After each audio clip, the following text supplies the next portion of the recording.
Hello class, have a good day and I hope you are doing well in your preparation.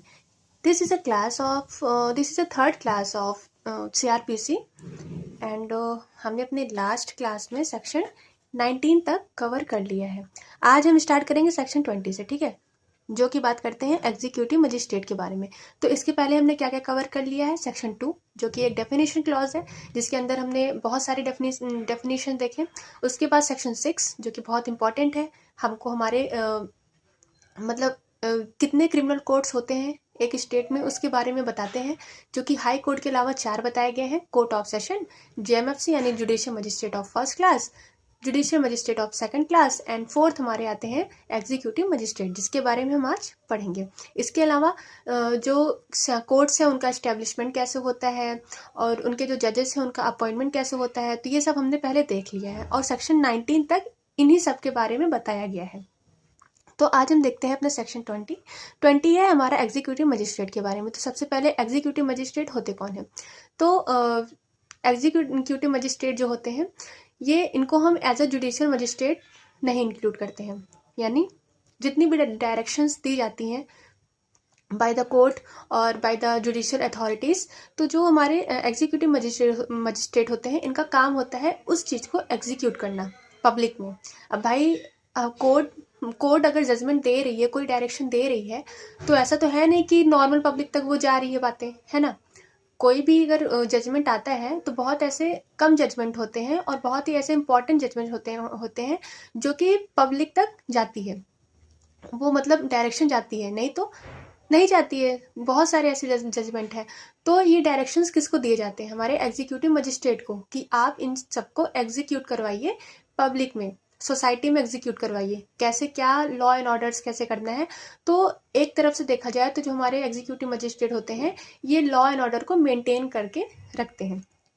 अब इनका appointment कौन होता है? तो इन एवरी डिस्ट्रिक्ट और एवरी मेट्रोपॉलिटन एरिया, तो एग्जीक्यूटिव मजिस्ट्रेट जो होते हैं वो हमारे डिस्ट्रिक्ट में या मेट्रोपॉलिटन एरिया, इन जगहों पे इनका अपॉइंटमेंट किया जाता है। अब किसके द्वारा किया जाता है? वो होते हैं स्टेट गवर्नमेंट।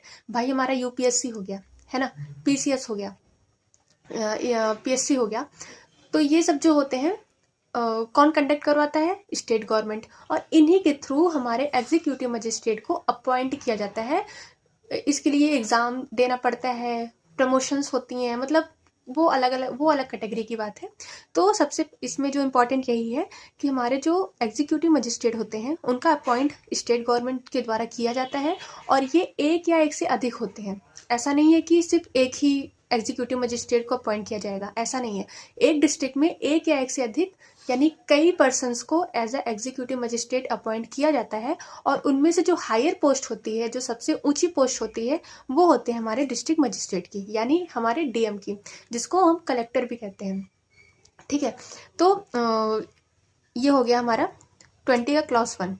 अब भाई डिस्ट्रिक्ट मजिस्ट्रेट सबसे हायर पोस्ट होती है किसी भी डिस्ट्रिक्ट के लिए, इनका भी अपॉइंटमेंट हमारा स्टेट गवर्नमेंट ही करवाता है। अब सेकंड पार्ट में क्या दिया हुआ है कि the state government may appoint any executive magistrate to be an additional district magistrate. तो डीएम, भाई एग्जीक्यूटिव मजिस्ट्रेट का अपॉइंट हमारा स्टेट गवर्नमेंट करवा रहा था, जिसमें से किसी एक को हम डीएम बनवाते हैं, मतलब हम नहीं, जिसमें से किसी एक को state government as a DM appoint करती है। इसके अलावा एडिशनल डिस्ट्रिक्ट मजिस्ट्रेट को भी अपॉइंट किया जाता है, जिनका जो पावर होता है वो सिमिलर, मतलब थोड़ा सा कम होता है। हम एज अ सिमिलर इनको डीएम का पावर देते हैं। And magistrate shall have such the power of district magistrate, ठीक दिया हुआ है भाई। एडिशनल डिस्ट्रिक्ट मजिस्ट्रेट को अपॉइंट करते हैं स्टेट गवर्नमेंट, और इनकी जो पावर्स होती हैं वो किसके इक्वल होती हैं? डिस्ट्रिक्ट मजिस्ट्रेट के इक्वल होती हैं। वो कहीं कहीं इधर उधर हो जाता है, बाकी इनकी जो पावर्स होती हैं हमारे एडिशनल की और डिस्ट्रिक्ट मजिस्ट्रेट की वो सेम होती हैं। ये हमको सेक्शन 22 से पता चलता है। अब 3 में क्या है? When ever in consequences of the office of the district magistrate becoming vacant, मतलब हमारे डीएम साहब की तबीयत खराब हो गई, रिटायर हो गए, या कुछ भी हो गया भाई, ठीक है, अगर उनकी सीट वैकेंट होती है तो ऐसी कंडीशन में स्टेट गवर्नमेंट जो है वो किसी भी एग्जीक्यूटिव मजिस्ट्रेट को, उनके लिए मतलब सक्सेसर टाइप के होते हैं, इनको temporary as a district magistrate appoint कर सकते हैं। और ये काम होता है हमारे स्टेट गवर्नमेंट का। और उनको सारी पावर्स जो है वो डिस्ट्रिक्ट मजिस्ट्रेट की दी जाएगी जब तक कि नए डिस्ट्रिक्ट मजिस्ट्रेट को अपॉइंट ना कर दिया जाए। तो ये हो गया हमारा थर्ड। फोर्थ इंपॉर्टेंट नहीं है। 4A में क्या है कि इसमें भी वही है कि राज्य state government may by general और special order to such control and direction to impose delegate its power under section 4 district magistrate. मतलब जितनी भी पावर्स होती हैं जो कि डिस्ट्रिक्ट मजिस्ट्रेट को दी गई हैं, कन्फर की गई हैं, वो किसके द्वारा दी गई हैं? स्टेट गवर्नमेंट के द्वारा ही दी हुई हैं। तो ये हो गया हमारा सेक्शन 20। इसमें से इतना ही इंपॉर्टेंट है कि एग्जीक्यूटिव मजिस्ट्रेट के बारे में कहाँ बताया गया है। सेक्शन 20 में उनका अपॉइंटमेंट कौन करता है? स्टेट गवर्नमेंट करती है। और एक से अधिक एग्जीक्यूटिव मजिस्ट्रेट को अपॉइंट किया जाता है, जिसमें से किसी एक को एज अ DM अपॉइंट किया जाता है और एडिशनल डिस्ट्रिक्ट मजिस्ट्रेट को भी स्टेट गवर्नमेंट ही अपॉइंट करती है। और इनका जो पावर्स होते हैं वो स्टेट गवर्नमेंट के द्वारा दिया जाता है। और ये अंडर कंट्रोल भी किसके होते हैं? स्टेट गवर्नमेंट के अंडर में ही होते हैं। ये किसी भी कोर्ट या हाई कोर्ट के अंडर में नहीं होते हैं। ठीक, ये इसमें दिया हुआ है। अब आते हैं हम सेक्शन नंबर 21, जो कि हमारे बात करते हैं स्पेशल एग्जीक्यूटिव मजिस्ट्रेट के बारे में। तो हमने अभी तक क्या देखा था? आगे स्पेशल जुडिशियल मजिस्ट्रेट देखे थे, स्पेशल मेट्रोपॉलिटन मजिस्ट्रेट के बारे में देखे थे। तो अब सेक्शन 21 में हमको क्या देखना है? Special executive magistrate. तो जहाँ पर भी वर्ड स्पेशल आ जाए समझ लो कि ये किसी स्पेशल या पर्टिकुलर केस, स्पेसिफिक केस के लिए ही इनको चुना गया है। तो स्टेट गवर्नमेंट जो है, अगर उनको ऐसा कोई केस है जिसको डिस्पोज ऑफ करना बहुत ज़रूरी है, या उसके लिए एक कहते हैं ना कि एक बहुत ज़्यादा इम्पॉर्टेंट केस है जिसके ऊपर खास ध्यान देने की ज़रूरत है, तो इन केसों के लिए जो हमारी स्टेट गवर्नमेंट है वो एग्जीक्यूटिव मजिस्ट्रेट, किसी भी एग्जीक्यूटिव मजिस्ट्रेट को as a special executive magistrate के रूप में अपॉइंट कर देगी। और इनका भी जो टेन्योर होता है वो on the pleasure of supreme court, state government. यानी हमने एक एक टर्म देखा था जुडिशियल मजिस्ट्रेट के बिहाफ पे, लेकिन एग्जीक्यूटिव मजिस्ट्रेट जो हमारे स्पेशल होते हैं उनका term on the pleasure of state government है। यानी स्टेट गवर्नमेंट जब तक चाहेगी उनको एज अ स्पेशल बना के रखेगी, और जब उनका काम यानी जब उनका केस कंप्लीट हो जाएगा तो उनको फिर से उनका पुराना अहदा दे दिया जाएगा। ये होते हैं हमारे सेक्शन 21 में। अब 22 में local jurisdiction of the executive magistrate है। तो इसका भी वही है कि स्टेट गवर्नमेंट भाई जितना ज्यूरिडिक्शन दे देती है, यानी अगर एक डिस्ट्रिक्ट में DM है तो जो हमारे DM साहब है उनका ज्यूरिडिक्शन पूरे डिस्ट्रिक्ट में होता है। तो ऐसे ही ज्यूरिडिक्शन हर एक एग्जीक्यूटिव मजिस्ट्रेट को बांटा गया रहता है, और ये काम किसका होता है? स्टेट गवर्नमेंट का ही होता है। सेक्शन 22 में इतना ही है। अब 23 में सब ऑर्डिनेशन ऑफ एग्जीक्यूटिव मजिस्ट्रेट। तो all executive magistrate other than the additional, यानी जितने भी एग्जीक्यूटिव मजिस्ट्रेट स्टेट गवर्नमेंट द्वारा अपॉइंट किए जाते हैं सारे ही हमारे DM के सब ऑर्डिनेट यानी DM के अंडर कंट्रोल में रहते हैं।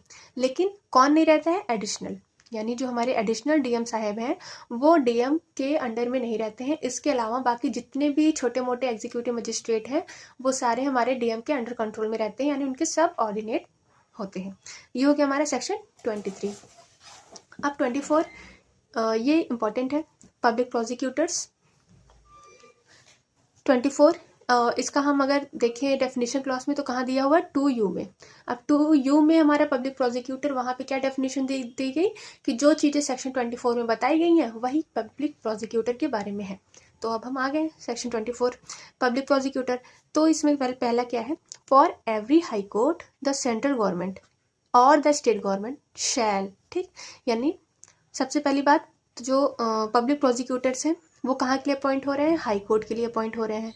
और किसके द्वारा अपॉइंट किए जा रहे हैं? वो होते हैं हमारे सेंट्रल गवर्नमेंट एंड SC यानी स्टेट गवर्नमेंट दोनों के द्वारा, after consultation with the high court. यानी हाई कोर्ट के परामर्श लेने के बाद सेंट्रल गवर्नमेंट या हमारा स्टेट गवर्नमेंट सारे हाई कोर्ट्स के लिए एक पब्लिक प्रोसिक्यूटर को अपॉइंट करेगी और एक या एक से अधिक एडिशनल पब्लिक प्रोसिक्यूटर को अपॉइंट करेगी। यानी एक पब्लिक प्रोसिक्यूटर होगा, उसके अलावा एक या एक से अधिक एडिशनल पब्लिक प्रोसिक्यूटर्स को भी अपॉइंट किया जाएगा। ठीक, किसके द्वारा किया जाएगा भाई? सेंट्रल गवर्नमेंट, स्टेट गवर्नमेंट के द्वारा। इसको याद रखिएगा क्योंकि यहाँ कन्फ्यूजन होती है। और किस लिए किया जाएगा? For conducting in such court any prosecution, appeal or other proceedings on behalf of the central government and state government। अब भाई पब्लिक प्रोसिक्यूटर को अगर अपॉइंट किया जा रहा है तो पहली बात तो ये लीगल से रिलेटेड है। इनका काम क्या होगा कि ये on the behalf of central government या स्टेट गवर्नमेंट, कि अगर कोई केस होती है जो कि हमारे सेंट्रल गवर्नमेंट, ये सेंट्रल स्टेट छोड़ो, हमारे जो गवर्नमेंट से रिलेटेड होते हैं केसेस, उनका प्रोसिक्यूशन, अपील या अदर प्रोसीडिंग जो कि हमारे कोर्ट से रिलेटेड है, जो लीगल टर्म से रिलेटेड है, उनका जो कंडक्टिंग होगा वो हमारे पब्लिक प्रोसिक्यूटर साहब करते हैं, जिनके लिए इनको अपॉइंट किया जाता है।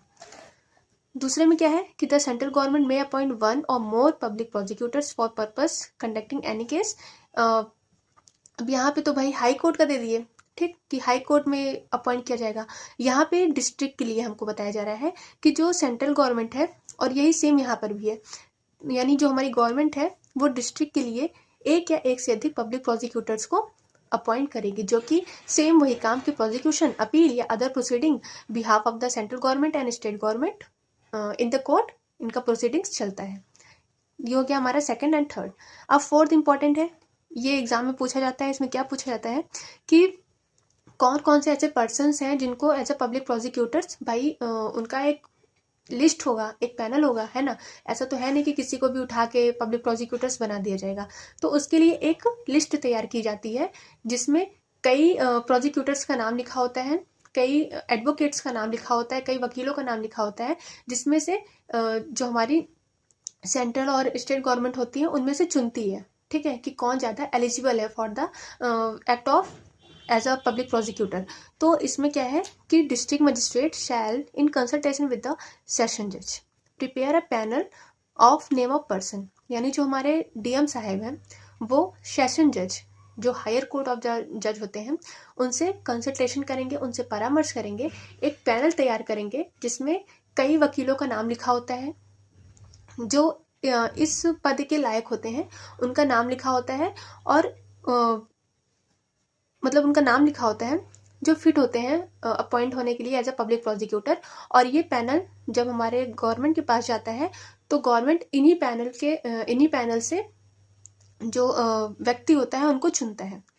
No person shall be appointed by the state government as a public prosecutor और additional unless his name appear in the panel of the name, यानी उन लोगों को एज अ पब्लिक प्रोसिक्यूटर नहीं चुना जाएगा जिनका नाम इस पैनल, मतलब जो लिस्ट तैयार की गई है हमारे डीएम साहब के द्वारा, अगर उस लिस्ट में उनका नाम नहीं है तो उनको एज अ पब्लिक प्रोसिक्यूटर नहीं चुना जाएगा, ठीक। यानी सीधी सी बात, चुना किसको जाएगा, जिनका नाम उस पैनल में दिया हुआ है, जो कि हमारे district magistrate after the consultation with session जज तैयार करते हैं। और यही लिस्ट हमारे गवर्नमेंट के पास जाती है और गवर्नमेंट उन्हीं में से चुनती है कि हम पब्लिक प्रोसिक्यूटर किसको बनाना है, एडिशनल पब्लिक प्रोसिक्यूटर्स किसको बनाना है। तो ये पूछा जाता है कि जो पैनल होता है वो किसके द्वारा तैयार किया जाता है, तो डिस्ट्रिक्ट मजिस्ट्रेट के द्वारा तैयार किया जाता है। ये भी हो गया, ठीक है। तो अब ये इतना इम्पोर्टेंट नहीं है, इसमें उनका ये बताया गया है कि मतलब किसके अंडर में होते हैं या कैडरे में होते हैं और किसके अंडर कंट्रोल में होते हैं। अब इसको हम देखते हैं एलिजिबल, ये इम्पोर्टेंट है। इसमें क्या है कि a person shall be eligible to be appointed as a public prosecutor, यानी जो person as a public prosecutor appoint किया जाना है उसकी क्या एलिजिबिलिटी होगी, ये हमारे सेक्शन 24 के सब सेक्शन 7 में बताया गया है, जिसमें ये बताया गया है कि उनको कम से कम 7 साल की प्रैक्टिस होनी जरूरी है। यानी ऐसे एडवोकेट्स, ऐसे लॉयर्स जो 7 साल से या 7 साल से अधिक जिनकी प्रैक्टिस हो चुकी है कोर्ट में, वो एज अ पब्लिक प्रोसिक्यूटर चुनने लायक है। मतलब वो अपना चाहे तो अपना रिकमेंडेशन दे सकते हैं पब्लिक प्रोसिक्यूटर बनने के लिए। अब स्पेशल, अब वही चीज़ की जो हमने पहले स्पेशल पढ़ लिए हैं, तो यहाँ स्पेशल कैसे छूट जाएगा। तो स्पेशल पब्लिक प्रोसिक्यूटर्स के भी बारे में बताया गया है कि अगर सेंट्रल गवर्नमेंट या स्टेट गवर्नमेंट किसी कोई पर्टिकुलर केस है जिसके लिए उनको स्पेशल पब्लिक प्रोसिक्यूटर को अपॉइंट करना है, तो उसके लिए जो एलिजिबिलिटी होती है वो होती है 10 साल। यानी कोई भी एडवोकेट्स जिनकी प्रैक्टिस 10 साल या 10 साल से ऊपर होती है उनको as a special public prosecutors appoint किया जाता है, और वो भी किसके द्वारा, हमारे गवर्नमेंट के द्वारा, चाहे वो सेंट्रल हो या स्टेट। तो ये हो गया हमारा पब्लिक प्रोसिक्यूटर। इतना ही इसमें इम्पोर्टेंट है। अब हम आते हैं अपने सेक्शन नंबर 25। 25 में क्या है, असिस्टेंट पब्लिक प्रोसिक्यूटर। तो ये हमारे जैसे नाम से पता लग रहा है कि ये इनका जो मतलब पोजीशन होता है वो हमारे पब्लिक प्रोसिक्यूटर से या एडिशनल पब्लिक प्रोसिक्यूटर से नीचे होता है। तो इनको भी अपॉइंटमेंट हमारा स्टेट गवर्नमेंट करती है। एक या एक से अधिक असिस्टेंट पब्लिक प्रोसिक्यूटर्स का अपॉइंटमेंट सेंट्रल गवर्नमेंट द्वारा स्टेट गवर्नमेंट के द्वारा किया जाता है in every court of magistrate. ठीक, यानी हर कोर्ट ऑफ मजिस्ट्रेट के अंदर एक या एक से अधिक असिस्टेंट पब्लिक प्रोसिक्यूटर्स का अपॉइंटमेंट किया जाता है। अब इसमें इम्पॉर्टेंट क्या है कि no police officer shall be eligible to be appointed, यानी as a assistant public prosecutor कभी भी किसी पुलिस ऑफिसर को नहीं बनाया जाएगा, ये इसमें बताया गया है। ठीक, यानी पुलिस ऑफिसर का काम क्या होता है भाई, वो जाहिर सी बात है कि वो एग्जीक्यूटिव में आते हैं, तो उनको as a assistant public prosecutors नहीं बनाया जाएगा, क्योंकि अगर मान लो बनाया गया तो यहाँ पे बायसनेस का आ सकता है थोड़ा सा फंडा। ठीक है, क्योंकि पुलिस ऑफिसर किसकी सुन रहे हैं किसकी नहीं सुन रहे हैं, इसके बारे में थोड़ा सा कोर्ट रिलेक्टेंट होती है, इसलिए तो यहाँ पे सीधा सीधा बता दिया गया है कि पुलिस ऑफिसर को as a assistant public prosecutor कभी भी अपॉइंट नहीं किया जाएगा। लेकिन इसका एक्सेप्शन भी है।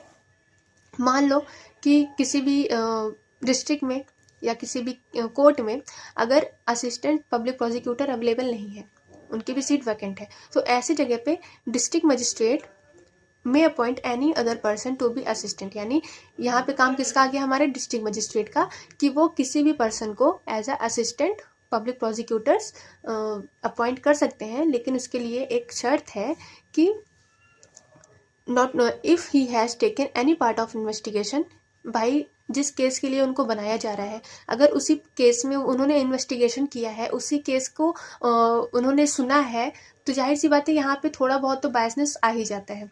तो इसलिए यहाँ पे ये बोला गया है कि अगर पुलिस ऑफिसर को मान लो बनाया भी जा रहा है तो वो किसी भी इन्वेस्टिगेशन का पार्ट नहीं होना चाहिए, पहला तो ये। और दूसरा क्या है, if he is below the rank of inspector, यानी अगर किसी को असिस्टेंट पब्लिक प्रोसिक्यूटर बनाया जाना है तो वो इंस्पेक्टर के रैंक से हमेशा ऊपर होना चाहिए, नीचे नहीं। और ये यहाँ पे इंस्पेक्टर एक ऐसी जगह है, यानी पूरे सीआरपीसी में एक ऐसी जगह है जहाँ पे हमको below the rank of inspector देखने को मिलता है। आगे हम जितने भी देखेंगे सारा वहाँ पे सब इंस्पेक्टर का ही दिया हुआ है। तो ऐसे भी हम इसको याद कर सकते हैं कि अगर पुलिस ऑफिसर को हम मतलब डिस्ट्रिक्ट मजिस्ट्रेट अगर असिस्टेंट पब्लिक प्रोसिक्यूटर के रूप में अपॉइंट कर रही है तो वो दो चीज़ों का ध्यान रखेगी कि वो उस केस में इन्वेस्टिगेशन का पार्ट ना हो, और दूसरा कि वो इंस्पेक्टर की रैंक से नीचे ना हो, यानी उनकी रैंक अच्छी खासी होनी चाहिए, तभी वो असिस्टेंट पब्लिक प्रोसिक्यूटर के रूप में आ सकते हैं। ये हो गया हमारा सेक्शन 25। तो अब हम आते हैं अपने सेक्शन नंबर 25A में। अब ये किसकी बात करता है, डायरेक्टरेट ऑफ प्रोसिक्यूशन। तो सबसे पहले तो ये 25A है, तो भाई ये एडेड हुआ होगा। एडेड कब का है, 2005 के अमेंडमेंट से ये ऐड हुआ है। ठीक है, तो सबसे पहले तो हमारे जो डायरेक्टरेट ऑफ प्रोसिक्यूशन ये है क्या, ये एक अथॉरिटी होती है जो कि कंट्रोल करती है, यानी ये कंट्रोलिंग अथॉरिटी होती है जो कि जितने भी एडमिनिस्ट्रेटिव फंक्शंस होते हैं किसके पास, जो पब्लिक प्रोसिक्यूटर्स हो गए, एडिशनल पब्लिक प्रोसिक्यूटर्स हो गए या स्पेशल पब्लिक प्रोसिक्यूटर्स हो गए, इसके अलावा जो हमारे एसोसिएट लॉयर्स होते हैं, इन सब का जो एडमिनिस्ट्रेटिव जो पावर्स होते हैं उनको कंट्रोल करने का काम किसका होता है, डायरेक्टरेट ऑफ प्रोसिक्यूशन का। ठीक, तो ये इस्टेब्लिशमेंट इसका किसके द्वारा होता है, स्टेट गवर्नमेंट के द्वारा। और जो इसमें जो कंसिस्टिंग होते हैं, इसमें कितने मेंबर्स होते हैं, तो सबसे पहले तो एक डायरेक्टर ऑफ प्रोसिक्यूशंस होता है जो हाईएस्ट अथॉरिटी है। उसके अलावा कई यहाँ पे डिप्टी डायरेक्टर ऑफ प्रोसिक्यूशंस भी होते हैं।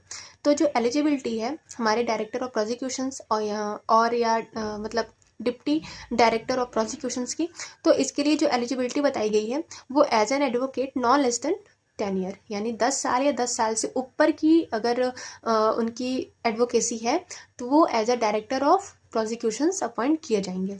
इसके अलावा head of the director of prosecution, directorate of prosecution shall be the director of prosecution who shall function under administrative control. वही जो मैंने बताया कि इनका काम क्या होता है, administrative control of the head of the home department. ठीक, इनको कंट्रोल करना, जितने भी एडमिनिस्ट्रेटिव पावर्स होते हैं उनको कंट्रोल करना ही इनका काम होता है। इसके अलावा एवरी जो डिप्टी डायरेक्टर होते हैं वो हमारे डायरेक्टर ऑफ प्रोसिक्यूशंस के सब ऑर्डिनेट होते हैं, यानी उनके अंडर कंट्रोल में होते हैं। अब इसके अलावा यहाँ पे क्या है, every public prosecutors, same public prosecutors हो गए, एडिशनल पब्लिक प्रोसिक्यूटर्स हो गए, स्पेशल हो गए, जो कि हमको जो कि स्टेट गवर्नमेंट के द्वारा अपॉइंट होते हैं, वो सारे ही हमारे डायरेक्टर ऑफ प्रोसिक्यूशंस के अधीन होते हैं, यानी उनके सब ऑर्डिनेट होते हैं।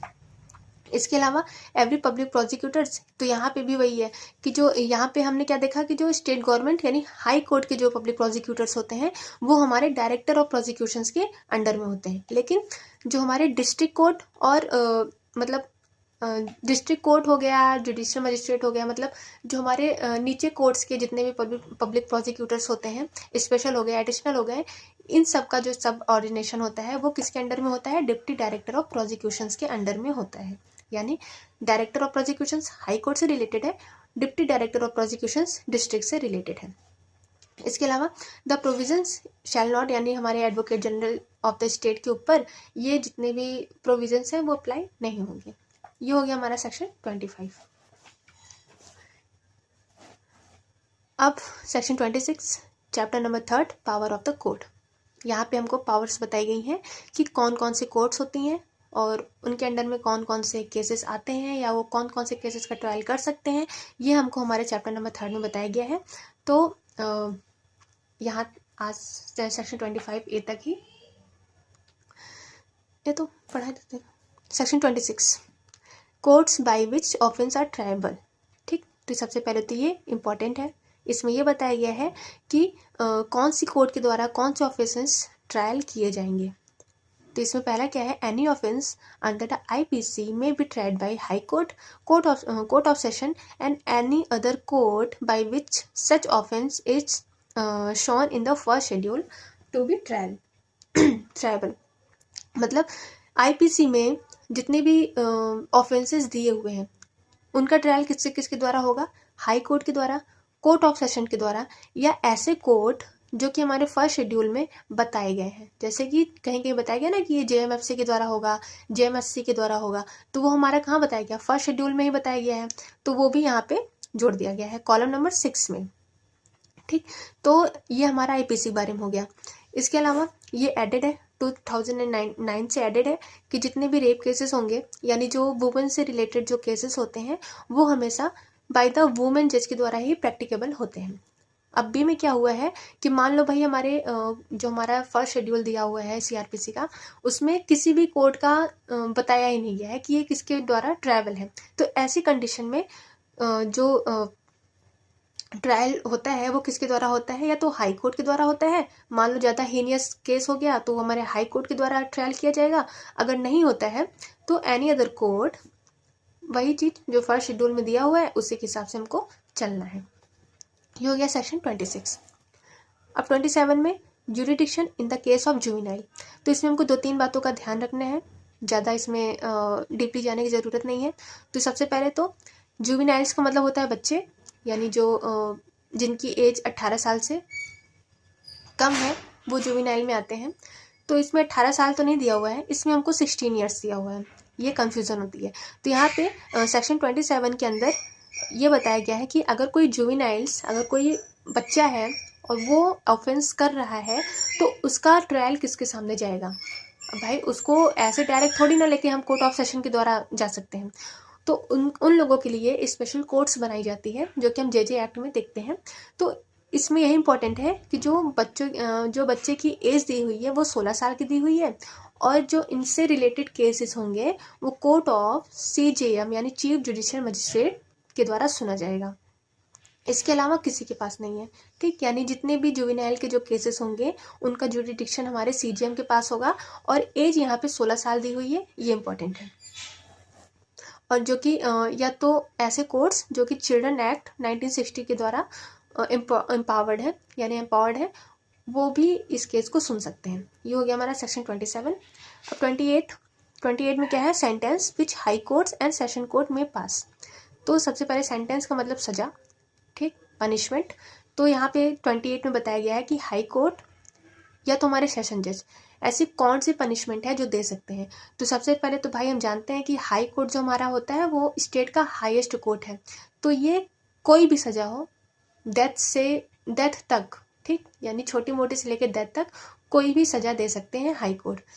सेकंड में सेशन जज के बारे में बताया गया है, एडिशनल सेशन जज के बारे में बताया गया है कि ये कौन सी सज़ा दे सकते हैं। तो सबसे पहले तो हमारे जो सेशन जज होते हैं या और एडिशनल होते हैं, ये कोई भी पनिशमेंट दे सकते हैं इंक्लूडिंग डेथ, ठीक, यानी ये डेथ पनिशमेंट तक देने का इनका पावर होता है, लेकिन उसके लिए इनको हाई कोर्ट से कंफर्मेशन चाहिए, जो कि हम आगे पढ़ेंगे सेक्शन 366 और 368 में आगे इनका कंफर्मेशन कि मतलब जितने भी प्रोसीडिंग्स होते हैं वो हम आगे पढ़ेंगे।